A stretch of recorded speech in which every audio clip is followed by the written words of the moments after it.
오늘 맨하튼 지법은 김민선 후보 측이 요청한 후보자 자격 박탈에 대한 효력정지 가처분 신청을 기각했습니다.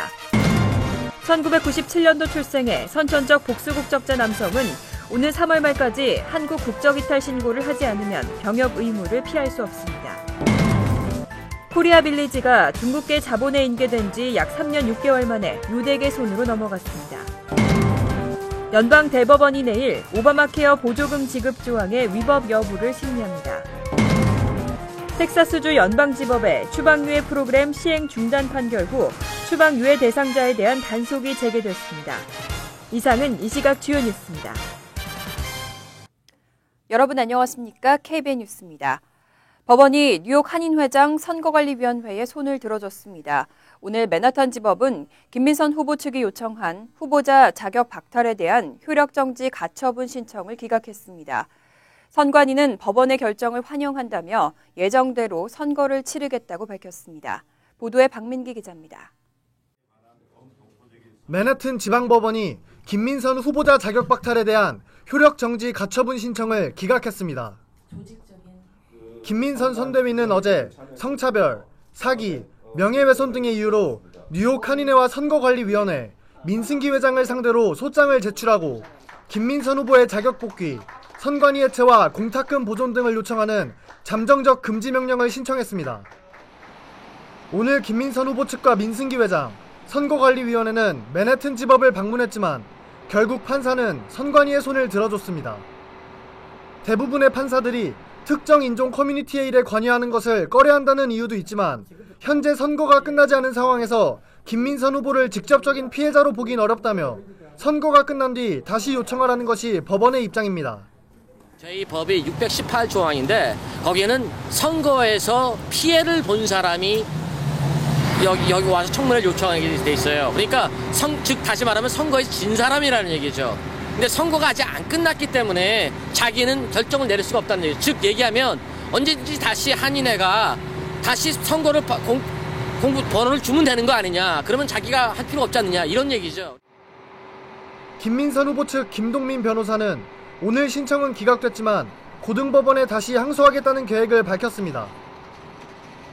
한편 선관위는 법원이 내린 결정을 존중한다며 앞으로의 선거 스케줄을 정상적으로 추진하겠다고 강조했습니다. 판사는 일단 그 선거 자체는 여기서 하는 거다.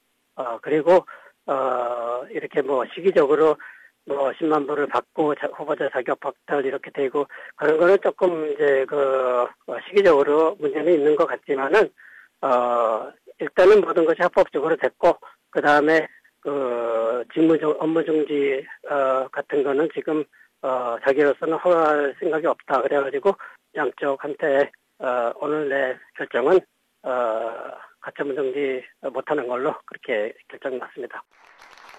뉴욕 한인회 후보자 토론회는 오는 목요일 오후 2시 뉴욕 한인회관에서 개최됩니다. KBN 뉴스 박민기입니다. 선천적 복수국적자 남성의 경우는 18세가 되는 해 3월 말까지 한국 국적 이탈 신고를 하지 않으면 병역 의무를 피할 수 없습니다. 올해는 1997년도 출생자들이 대상자인데요. 나중에 문제되지 않으려면 미리 확인하셔야겠습니다.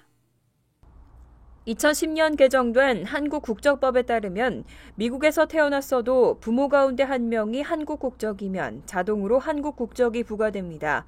또 이렇게 선천적 복수국적자가 된 2세들은 원칙적으로 22세 전까지 한국 국적을 이탈할 수 있습니다. 하지만 병역이 부과되는 남자의 경우는 만 18세가 되는 해 3월 말까지 국적 이탈을 신청해야 병역을 피할 수 있습니다. 올해 국적 이탈 신고의 대상자는 1997년 1월 1일부터 12월 31일에 출생한 2세 남성입니다. 이들은 이달 31일까지 접수를 마쳐야 병역 부과를 피할 수 있습니다. 만약 신고 시기를 놓칠 경우에는 병역 의무 대상자로 분류돼 만 38세까지 한국 국적을 이탈할 수 없습니다. 국적 이탈은 뉴욕 총영사관을 통해서만 신청이 가능하며 자세한 사항은 뉴욕 총영사관 홈페이지에서 확인할 수 있습니다. 퀸즈에 있는 코리아빌리지가 중국계 자본에 인계된 지 약 3년 6개월 만에 이번에는 유대계 손으로 넘어갔습니다. 한인투자그룹도 적극적으로 매입에 나섰지만 안타깝게 성사되지 못했습니다. 부동산 업계에 따르면 코리아빌리지 소유 회사인 중국계 부동산 투자업체 에무트 프로퍼티사는 최근 유대계 부동산 투자그룹과 매매 계약을 체결했습니다. 매매가는 2,600만 달러 선으로 정해졌고 두 업체는 다음 달 초순까지 클로징을 마칠 계획으로 알려졌습니다. 이번 인수전에는 한인 1개 팀과 중국계 2개 팀, 유대계 1개 팀 등이 경합을 벌였지만 결국 유대계에 넘어갔습니다. 한 한인 부동산 관계자는 한인투자그룹이 적극적인 매입 의사를 보였지만 까다로운 클로징 조건을 맞추기 힘들었던 것으로 안다며 아쉬움을 나타냈습니다. 한편 코리아빌리지는 총 7만 8천 스퀘어피트의 면적으로 현재 대동연회장과 코스모스 백화점, 윌셔은행 등이 입주해 있습니다. 매매 후에도 기존의 리스는 그대로 유지될 전망입니다. 연방 대법원이 내일 오바마 케어 보조금 지급 조항의 위법 여부를 심리합니다. 연방정부 웹사이트에서 오바마 케어에 가입한 경우 보조금 지급이 위법인가를 판결하는데요. 대법원이 어떤 판결을 내릴지 관심이 주목되고 있습니다. 연방 대법원이 내일 오바마 케어의 핵심 쟁점인 보조금 지급 조항의 위법 여부를 심리합니다.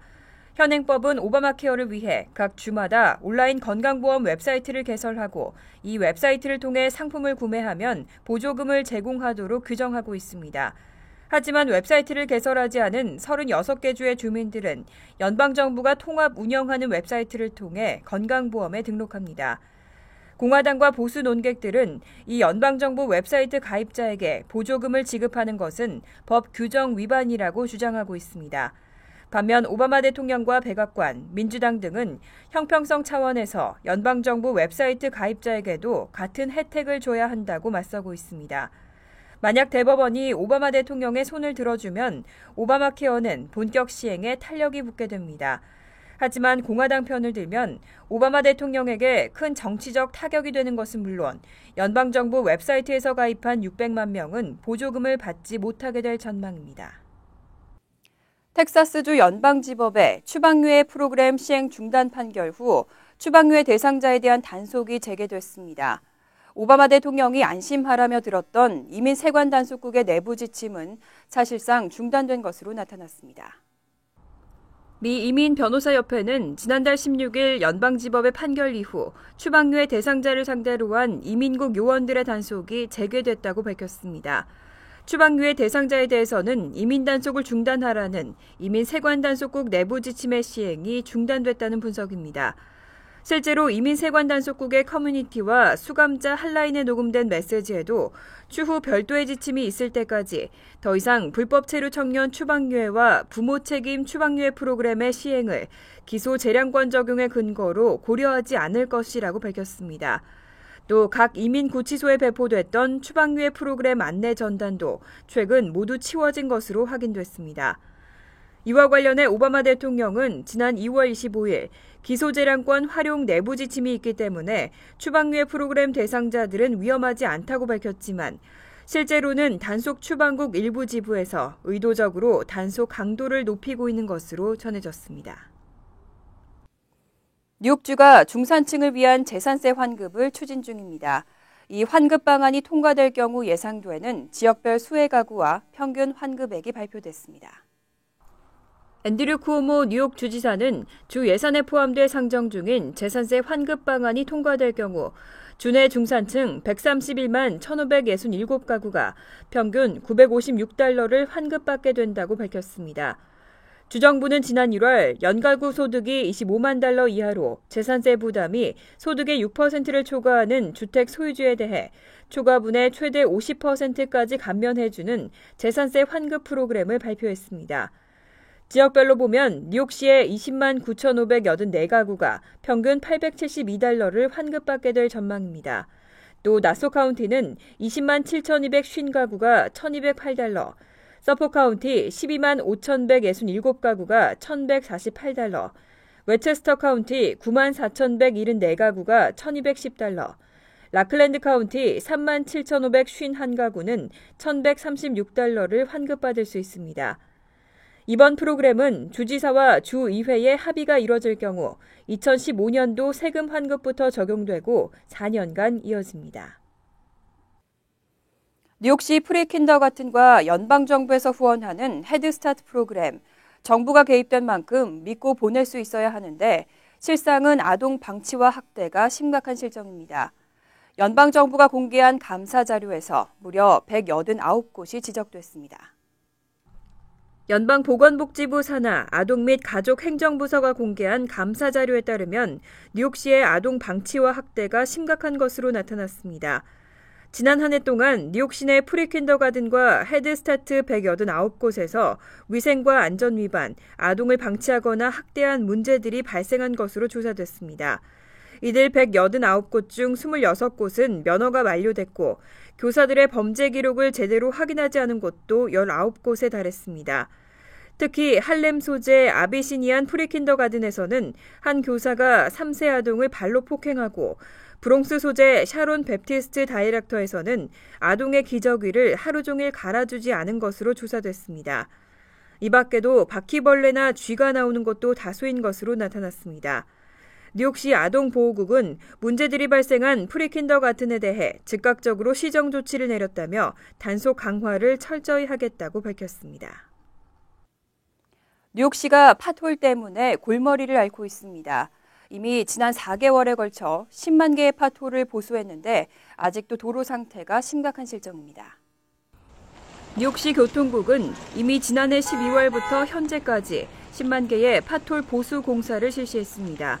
하지만 지난 1일 또다시 50명의 팟홀 수리공들을 5개 보로의 팟홀이 심각한 도로들에 파견했습니다. 브루클린의 보로파크 지역의 한 차량 정비소 측에 따르면 팟홀 손상 타이어가 하루에도 평균 50개에서 100개에 육박하고 있는 것으로 알려졌습니다. 전미자동차협회는 뉴욕시 운전자들이 팟홀로 인한 차량 수리비로 연평균 $700를 지출하고 있다고 밝혔습니다. 또 비영리 교통연구그룹인 트립도 뉴욕시에서 팟홀 관련 교통 혼잡으로 인한 시간과 연료 낭비 비용이 평균 $1281에 달한다고 밝혔습니다. 여기에 교통사고로 인한 지출 비용 평균 $328 등을 합산할 경우 1인당 모두 $2282를 나쁜 도로 환경 때문에 지출하고 있다고 설명했습니다. 브루클린 브릿지의 보수 공사가 5년에 걸쳐 계속되고 있습니다. 비용도 기존 예산보다 $1억 이상을 초과했는데 여전히 구조적 결함이 심각한 것으로 나타났습니다. 시 교통국 자료에 따르면 브루클린 브릿지 다리의 보수 공사 중 3,000건이 넘는 구조적 결함이 추가로 발견됐습니다. 이에 따라 공사 비용은 원래 예산이었던 $5억 800만 달러를 초과해 총 $6억 달했고 시정부는 이를 계속 추가로 승인해왔습니다. 시정부는 수많은 결함 때문에 기존 완공 연도인 2016년까지 공사가 마무리되지 못할 것이라고 전망하고 있습니다. 브루클린 브릿지는 지난 2010년부터 약 5년 동안 보수 공사를 해왔는데도 불구하고 여전히 문제투성인 것으로 지적됐습니다. 기록에 따르면 보수 공사를 위해 엔지니어들이 다리 표면에 페인트를 걷어내본 결과 갈라진 틈과 구멍이 수천 군데 발견됐습니다. 또 다리를 지탱하는 케이블도 공사를 진행하지 않으면 안전을 위협할 만한 심각한 수준의 문제만 30가지가 넘었습니다. 심지어 철제 케이블에서는 너비 7인치에 달하는 균열도 발견된 것으로 알려졌습니다. 이상으로 KBN 뉴스를 마칩니다. KBN과 함께 즐거운 저녁 되시기 바랍니다.